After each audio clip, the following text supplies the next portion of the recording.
એસેન્શિયાલિસ્ટ બનવા માટેનું છેલ્લું સ્ટેપ છે એક્ઝિક્યુશન. હા, પહેલા સ્ટેપમાં તમે ફાઇન્ડ કરી ચૂક્યા છો કે તમારા માટે શું આવશ્યક છે, શું એસેન્શિયલ છે. બીજા સ્ટેપમાં તમે જે નોન એસેન્શિયલ છે એને રિમૂવ પણ કર્યા છે. અને ત્રીજું અને અગત્યનું જે સ્ટેપ છે એ છે કે જે એસેન્શિયલ છે એ કરવાનું છે. હા, એસેન્શિયલ જે કાર્ય છે એને કેવી રીતે ઇઝીલી કરી શકાય એને કહે છે એક્ઝિક્યુશન. એટલે કે જે એસેન્શિયલ છે એને એક્ઝિક્યુટ કરવાનું છે. જ્યાં સુધી જે એસેન્શિયલ છે તમને ખબર છે કે મારે શું કરવાનું છે, તમને એ પણ ખબર છે કે મારે શું નથી કરવાનું, પણ જ્યાં સુધી તમે જે કાર્ય કરવાના છે એ કરશો નહીં ત્યાં સુધી તમને રિઝલ્ટ મળશે. મહદ અંશે ઘણા બધા લોકોને ખબર તો હોય છે કે મારે શું કરવાનું છે, મારા માટે શું આવશ્યક છે, અને એ પણ ખબર હોય છે કે મારે શું નથી કરવાનું, છતાં પણ લોકો જે આવશ્યક છે એ કરી શકતા નથી. જ્યાં સુધી તમે એક્ઝિક્યુશન નહીં કરો, જ્યાં સુધી એક્ઝિક્યુટ નહીં કરો ત્યાં સુધી તમને રિઝલ્ટ નહીં મળે. મને ખબર છે કે મારે શું કરવાનું છે, પણ એ કાર્ય હું કરીશ નહીં ત્યાં સુધી મને રિઝલ્ટ નહીં મળે. મને ખબર હોવું અને મારે કરવું એ બંને વચ્ચે ફરક છે. ખબર હોવાથી માત્ર રિઝલ્ટ નથી મળતું, મારે એ કાર્ય કરવા પડશે અને જ્યારે હું કાર્ય કરીશ તો જ મને રિઝલ્ટ મળશે.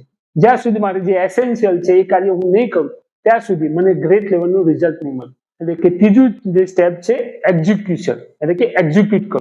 જે એસેન્શિયલ છે એને એક્ઝિક્યુટ કરવાની જરૂર છે. હવે જ્યારે આપણે એસેન્શિયલ કાર્ય કરવા કે કોઈ પણ કાર્ય કરવાની શરૂઆત કરીએ છીએ ત્યારે શું કરવું પડશે?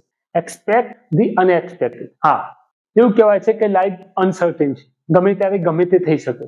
જ્યારે તમારે 10 વાગે કોઈ જગ્યાએ પહોંચવાનું હોય છે, તમને ખબર છે કે રસ્તો 10 મિનિટનો છે અને તમે કમિટમેન્ટ આપો છો કે હું 10 મિનિટમાં પહોંચી જઈશ, પણ એ જગ્યાએ એક્સપેક્ટ ધી અનએક્સપેક્ટેડ. હા, 10 મિનિટનો સમય છે પણ બની શકે કે ટ્રાફિક જામ, બની શકે કે તમારા વ્હીકલમાં કંઈ પ્રોબ્લેમ આવી શકે, બની શકે કે ત્યાં કોઈ બીજો એક્સિડન્ટ થયો હોય જેના થકી 10 મિનિટના સમયગાળામાં 15 કે 20 મિનિટ થઈ શકે. એટલે કે એક્ઝિક્યુશનના કેસમાં પહેલું જે સ્ટેપ છે એ છે એક્સપેક્ટ ધી અનએક્સપેક્ટેડ. હા, એટલે કે માર્જિન મૂકીને ચાલો. ગમે ત્યારે ગમે તે થઈ શકે. તમને ખબર છે કે મને કાર્ય કરતા અડધો કલાક થશે, 30 મિનિટ થશે, છતાં પણ 45 મિનિટનો સમય મૂકીને ચાલો, 15 મિનિટનું માર્જિન મૂકીને ચાલો. એટલે કે માર્જિન મૂકીને કોઈ પણ કાર્ય કરો. Expect the unexpected. ગમે ત્યારે ગમે તે થઈ શકે છે. તમને ખબર છે કે હું 30 મિનિટમાં આ કાર્ય પૂર્ણ કરી શકીશ, પણ બની શકે કે તમે જે કાર્ય કરશો એમાં ઘણા બધા પ્રોબ્લેમ આવી શકે. તો માર્જિન મૂકીને ચાલો, 15 મિનિટ એક્સ્ટ્રા મૂકીને ચાલો. તમારો જે પણ કાર્ય કરવાનો સમય છે એમાં થોડું માર્જિન મૂકીને ચાલો. 25% કે 50% માર્જિન મૂકીને ચાલો. જો માર્જિન મૂકીને ચાલશો તો તમે સમયસર એ કાર્ય કરી શકો. તમે જો ફિક્સ સમયગાળો મૂક્યો કે હું 30 મિનિટની અંદર આ કાર્ય પૂરું કરીશ, એ જે તમે 30 મિનિટ મૂકી એ આઈડિયલ કન્ડિશન કે બધી જ પરિસ્થિતિ જો નોર્મલ હશે તો હું 30 મિનિટમાં આ કાર્ય પૂરું કરી શકીશ. પણ ગમે ત્યારે ગમે તે થઈ શકે.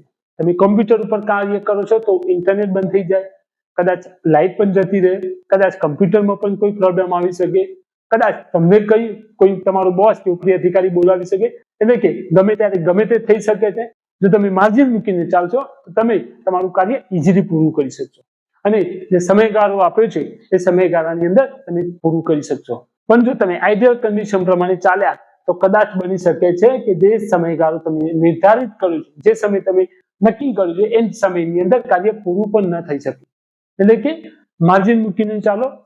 અનએક્સપેક્ટેડ સર્કમસ્ટન્સીસ થઈ શકે છે, એટલે કે માર્જિન મૂકીને ચાલો તો તમે તમારું કાર્ય ઇઝીલી એક્ઝિક્યુટ કરી શકશો અને પૂર્ણ કરી શકશો. એક્ઝિક્યુટ કરવામાં કે એક્ઝિક્યુશન કરવામાં જે બીજું સ્ટેપ છે એ છે સબટ્રેક્ટ.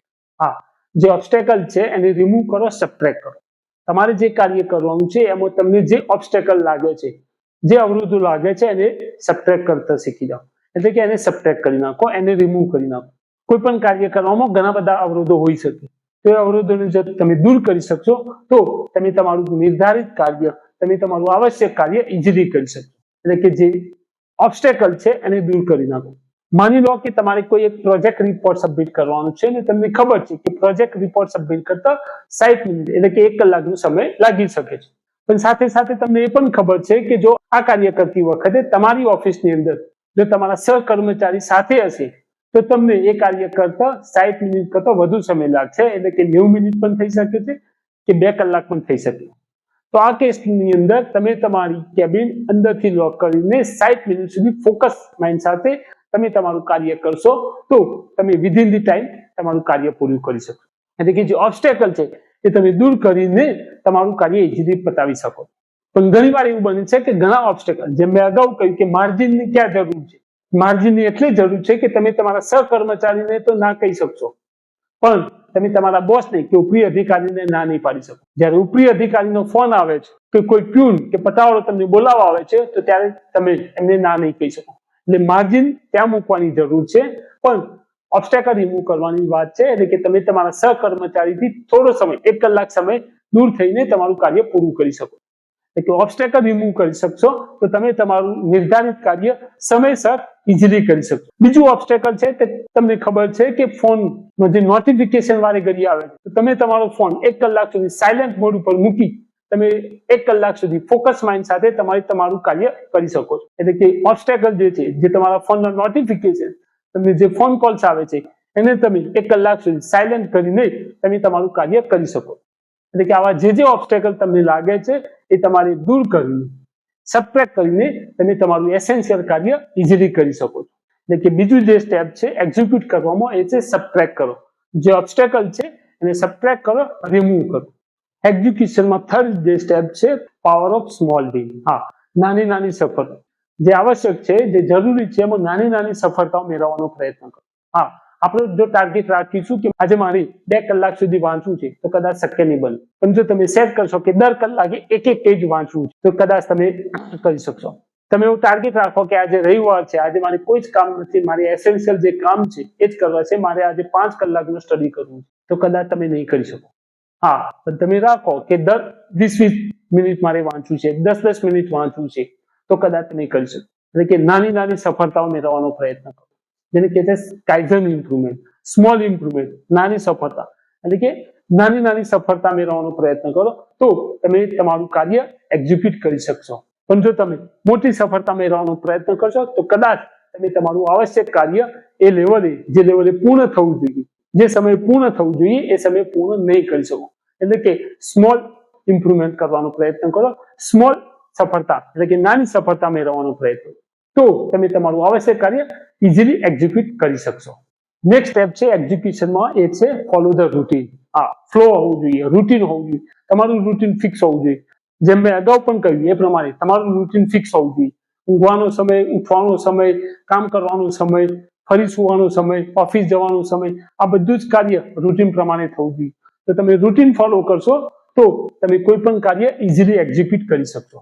અને જો તમારું રૂટીન ફિક્સ નહીં હોય તો કોઈ પણ કાર્ય તમે સમયસર પૂરું નહીં કરી શકો. અને તમારું સમયસર કાર્ય પૂરું નહીં થાય એટલે કે એ કાર્ય તમે એ લેવલે, જે લેવલે પૂર્ણ થવું જોઈએ એ લેવલે પૂર્ણ નહીં કરી શકો, જેના થકી તમને જે સફળતા મળવી જોઈએ, તમને જે આઉટપુટ મળવું જોઈએ, તમને જે આઉટકમ મળવો જોઈએ એ આઉટકમ એ લેવલનું નહીં હોય. એટલે કે જો એ લેવલનું આઉટપુટ નહીં હોય તો આપણું રિઝલ્ટ પણ એવરેજ અથવા બિલો એવરેજ આવી શકે છે. એટલે કે જો સારું રિઝલ્ટ મેળવવા માટે તમારે એને એક્ઝિક્યુટ કરવું પડશે, સમયસર એક્ઝિક્યુટ કરવું પડશે. અને સમયસર એક્ઝિક્યુટ કરવા માટે તમારી પાસે રૂટીન ફિક્સ હોવું જોઈએ, તમારું ડેલી રૂટીન ફિક્સ હોવું જોઈએ.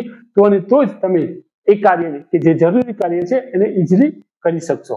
એટલે કે એક્ઝિક્યુશનના કેસમાં મેં જે સ્ટેપ બતાવ્યા એ તમે એપ્લાય કરશો તો એ જે આવશ્યક છે, જે એસેન્શિયલ વર્ક છે એને તમે ઇઝીલી કરી શકશો.